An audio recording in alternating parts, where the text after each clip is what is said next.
Alright, so we finished our second wall, and if you guys don't know how we're doing this, is our walls are 9 foot tall. So when I put ceiling joists in, they'll sit right on top of these, and that way I have 9 foot ceilings on our main floor. Our second story will be right around that 8 foot point. But here's what we're doing. You got your standard construction lumber for your ups and your top plates, but on the bottom I'm running a green treat. And the reason we're doing that is, again, concrete is porous. If you don't notice, like during the summer, your concrete will draw up moisture when it gets humid out and your floors are slippery. That's the exact same reason. The concrete's porous. On top of putting a green treat on there, we're putting this foam, and I don't know where the label went, but it's to help isolate the contact from the green treat to the floor. And it's just another way to prevent moisture from wicking into the wood and rotting it out. I've seen this done in a lot of places. I've seen them where they've actually sprayed a green treat chemical all the way up to here on the walls, which I could see makes sense, but at the same time they're not getting any protection from underneath it. Where this is isolating it a little more, helps keep the wicking from happening so much. As you can see, I have them under every sill so far, and will continue to do so. Did you have that pink stuff yet? Let me see. It's over there. The label? Oh, I threw it in the trash. The label. I was trying to keep it clean. Yeah. So that pink is a sill gasket. It's called Comfort Seal. It's just a styrofoam seal that helps keep moisture from wicking up into the concrete. Or wicking up from the concrete.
Don't mind the singing in the background. So this is the pipe for the sewer, for the toilet. Yes. We're trying to figure out how far from this point to the wall is what we need to be at. Okay, since we've done our discussion, here's what we got figured out. Poured the concrete and did our plumbing. This should be where our toilet is. And if you can see, it's quite a ways away from that wall. It's supposed to be sitting with your back to the wall. And we should be less at about a foot. So when they put that in, really my drain should be way back here. But it's there. So somehow along the lines, they were off over a foot. Now if you come down here, my sink drain and my vent are right. The toilet ain't. And we got a shower on the other side. And we got a vent right here, which would be in our wall where we want it. So somehow along the lines they messed that up. But until we cut the concrete out, Was there a problem? we What does Jacob need to do? we're gonna have to wait until see where that comes out at. So I guess we're just gonna have to live with where that plumbing is for it is right now and figure out when we get the toilet and get that far into the build. But here's where I'm going. I'm starting with my 2x4s at the end. So we'll have our first 16 there. We'll have a double here. 16, 16, a double for the door, double for the door, 16, 16, 16, 16 here, double at the end, and then I'll nail a 2x4 horizontal to the 2x6s to mount against the wall here. Kind of like I did over here, where I mounted the 2x4 horizontal to the wall. That way I had something I could screw to the wall, adjoining walls, to make it a nice, secure, tight joint. I do know that someone's going to put in there, or you're not putting your gross braces, your center of supports in there, whatever you want to call them. That's what this pile is all about. With the two of us, we need to be able to lift the walls. I can put them up in there afterwards. But back to cutting. I got more cutting to do.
Alright, so I think we figured out what's going on with our plumbing now.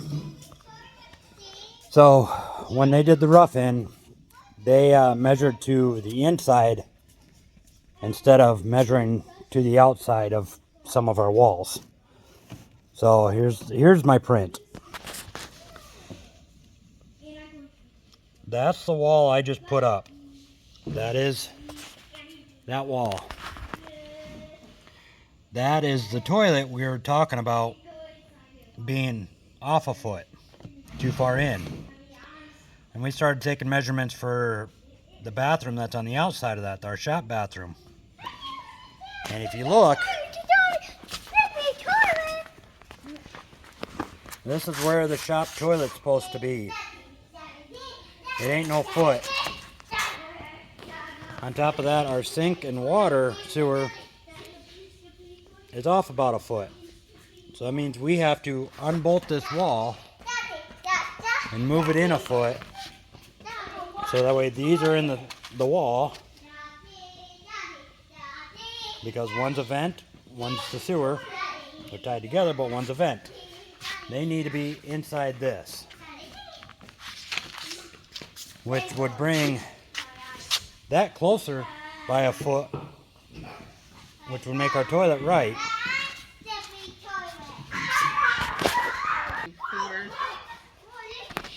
What? Yeah. And she is the one that figured it out.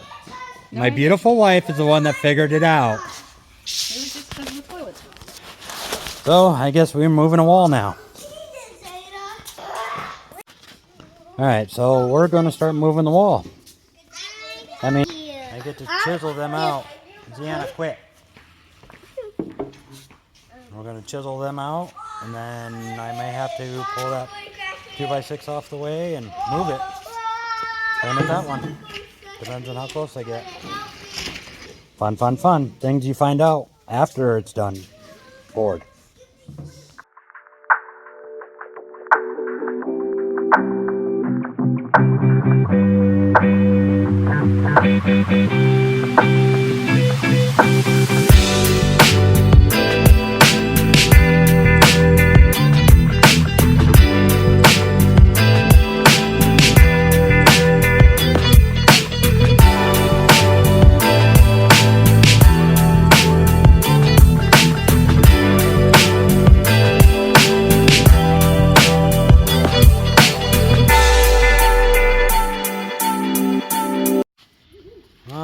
Here's our 2 holes. And as you can tell, that one lines up right with the stud. So that means we have to pull that wall down, move that stud one way or the other. And that one should be okay. Shoes, go. Alright, well, we're going to call it for the day. Like I said, we have to move this. As you can see, I cut the stud out already because the stud went right through where the hole is. And I started cutting through. Well, a green tree doesn't like the hole saw. Doesn't like the hole saw very well. On top of that, I did rotator cuff surgery last year, so I'm still healing from that, and I had it catch a couple times, just enough to say I'm done before I do damage and hurt myself. But we'll continue on in the future, very short future, I'm sure, of moving this wall and cleaning up this wall. It's almost ready, but that's where we're at. And we did figure out why our measurements are off a foot. My exterior walls are a foot thick, close to 11 inches, something like that. And I'll show you right here at the door. This is our entrance door. And we have a full 11 inches there of our building. So when they measured for prior to the building, but prior to the concrete, they measured to the exterior side, which threw everything off on the inside. So we are off by about 11 inches, as you can tell, about 11 inches. And like when I were talking earlier, this being at 23 and needing to be at 12, that'd be about right. So that's where we're at. And I'll keep you posted. Keep watching. There's a lot more to do. We have a lot more walls. We have wiring. We have HVAC. We have water. We have all this stuff. And all this stuff is very easy to learn to do. It don't take much to look up online. Even talk to contractors and just ask them. It's not that hard to do. It's just time consuming. By the time I'm done, I'm probably going to save myself a couple $100,000. But it's also going to take me several years. So I'm turning time into money and saving money, but spending time. So thanks for watching. Like, subscribe, and follow.